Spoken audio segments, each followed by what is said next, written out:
Your goal in this activity is to design a controller to compensate for this open loop plant.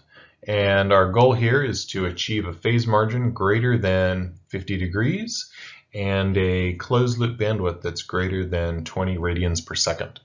And so we're designing this controller to meet these two frequency domain specifications. And so I recommend you go ahead and use the CISO tool to do this because we're dealing with these frequency domain specifications. And in my solution, I'm going to compare proportional control, PD control, and lead control. And you're welcome to try others. So go ahead and give this a shot and we'll walk through my solution.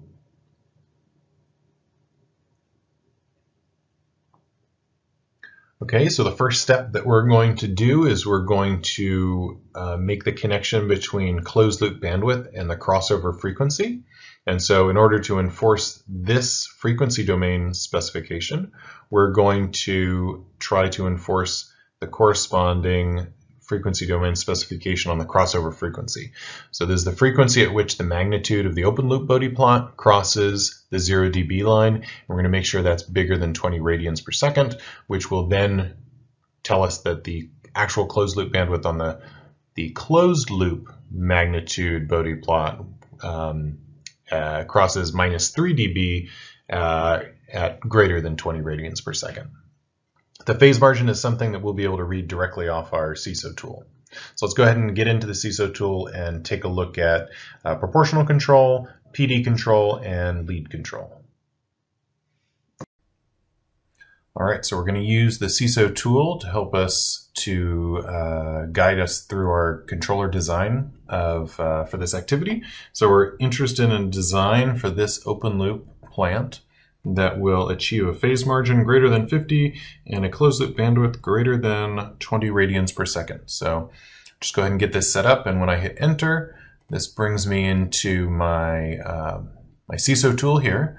What we see is that this nominal value where the compensator here is just a proportional compensator with gain 1, we are unstable. So you can see that a couple of different places here.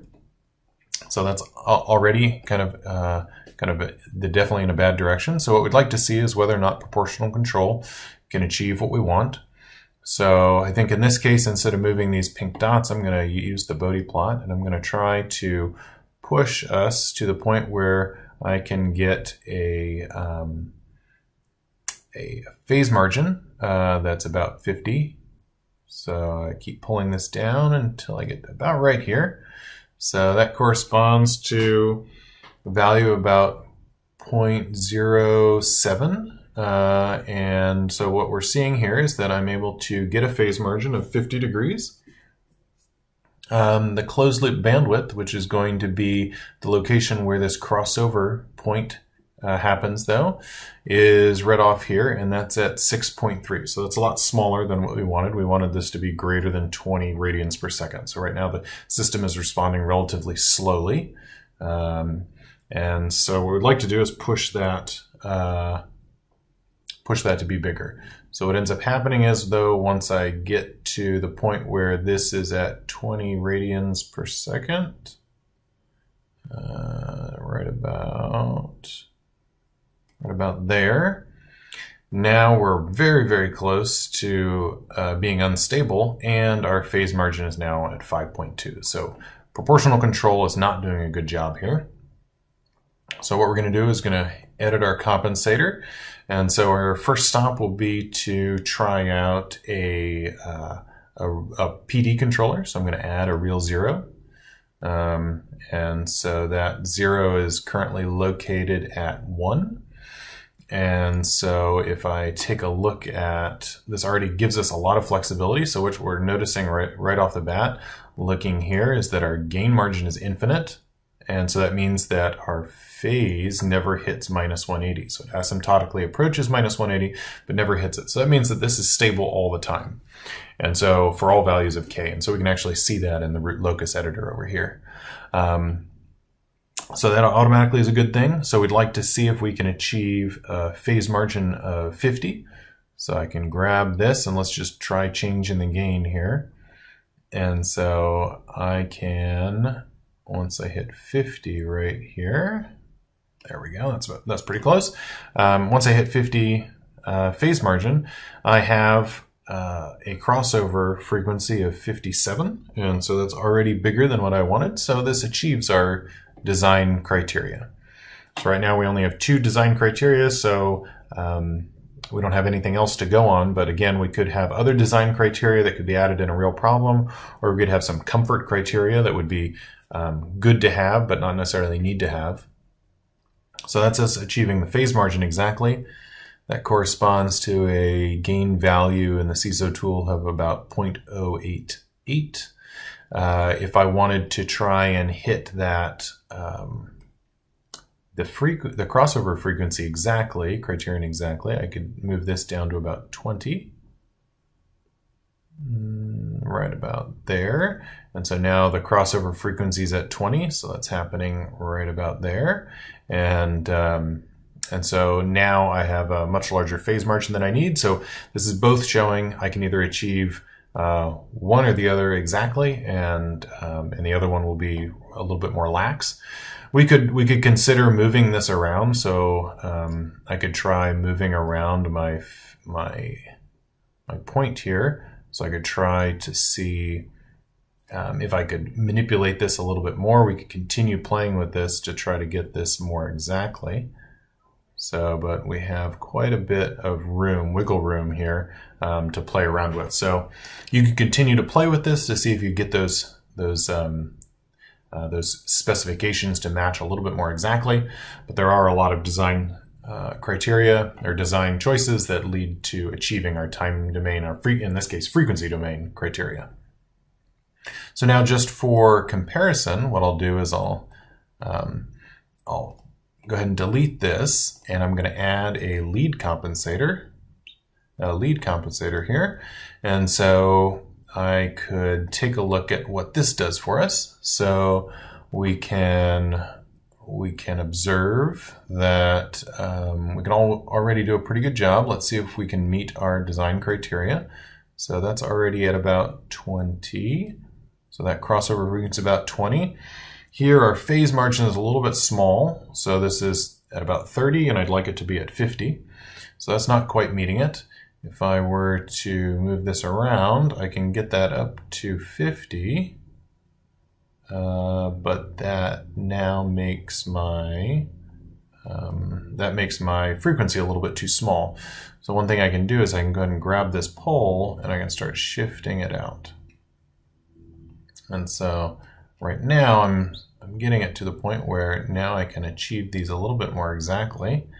So that's pretty close. That's pretty close to exactly what we wanted. A phase margin of 50 and a closed loop bandwidth, or in this case a crossover frequency of 20 radians per second. And so that gets it pretty close. What that was involved with is moving my pole out to about 24. I think in the solution that I'll show you in the slides that I do a comparison for, I'm gonna go ahead and move this out even further, and that just kind of increases some of the characteristics that we have. So we meet these different frequency criteria with a little bit more padding. But if we wanted to be more exact, we could keep that around 24 and compare those two. Again, lots of different design choices that can achieve our result. And I think the last thing I was going to show you is just to be able to show you another plot. And so just to show you how the closed loop bandwidth corresponds to our crossover frequency. So in this case, I'm gonna select to do a new Bode plot, and the new Bode plot, notice that we currently have a Bode plot that is the loop transfer function C. So now what I'd like to do is I'd actually like to do this reference to output transfer function. So that's actually the closed loop transfer function. And if I go ahead and plot that, we see in our previous diagram that we have a crossover frequency of about 25 at this point. So I've just kind of selected where where we are right now. So that's a crossover frequency of 25. And so what we said is that the closed loop bandwidth is somewhere between this crossover frequency and twice that crossover frequency. So we should observe that the -3 dB point up here should be bigger than 25 and less than 50.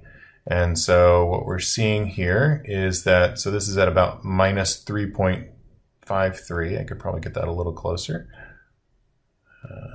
Right there, that's pretty close. And so that frequency is happening about 44. So what this is saying is that we're a little bit closer to that twice the crossover frequency. The crossover frequency here, again, was 25. So what we wanted to make sure was that at this point on this Bode plot that's more difficult to find, but we can simulate it if we have the good dynamics representation and our full controller design. We can go ahead and see this and see that the actual closed loop bandwidth is indeed a little bit bigger in this case than our crossover frequency, which is what we expected, and it's just a little shy of that 2 times the crossover frequency. So now that we've taken a look at the different ways that we can pull up these different controller designs in the CISO tool, let's just go ahead and summarize them. So we first tried proportional feedback, and so we looked at a couple different gain values. The problem is that when we found a gain value that achieved our crossover frequency, that achieved a phase margin that did not meet our specifications. And when we chose another different gain that was able to accomplish our phase margin, we were not able to meet our crossover frequency. And so there were no gain values using just proportional control that can meet both of our frequency domain specifications. So then we moved on to PD control. So with PD control, we were able to meet our specifications, and we were able to do that rather easily. We noticed that PD control guaranteed a stable closed loop system for all gain values. In this case, I just kept that 0 value at 1, but you could have moved that around. When, just as an example, we could meet our crossover frequency exactly and we get a healthy phase margin, we can on the reverse meet our phase margin exactly and we get a larger crossover frequency. So there's a range of gain values, and then also if we were to change this 0 value, also a range of 0 values that we're able to satisfy these 2 specifications that we had here. To compare, I'm also showing a lead compensator solution. And so in this case, I've actually made the pole location relatively large. That just allows us to meet our criteria a little bit more loosely, but I think we found a value in the CISO tool of about 24 that also ended up working. And so again, we can either meet the crossover frequency or the phase margin exactly, and we can read off the corresponding values. So just as a comparison between the PD and lead solutions, there's pros and cons. One of the benefits of proportional derivative control is the fact that it provides stability across all gain values. And so you can see that because at -180, this phase plot never intersects that -180 line. Whereas the lead compensator does cross, and so for frequency values between 100 and or greater than 100, those will, once this gets shifted up to the point where the crossover frequency happens beyond 100 radians per second, that system won't be stable. So for high gain values, that closed loop system won't be stable.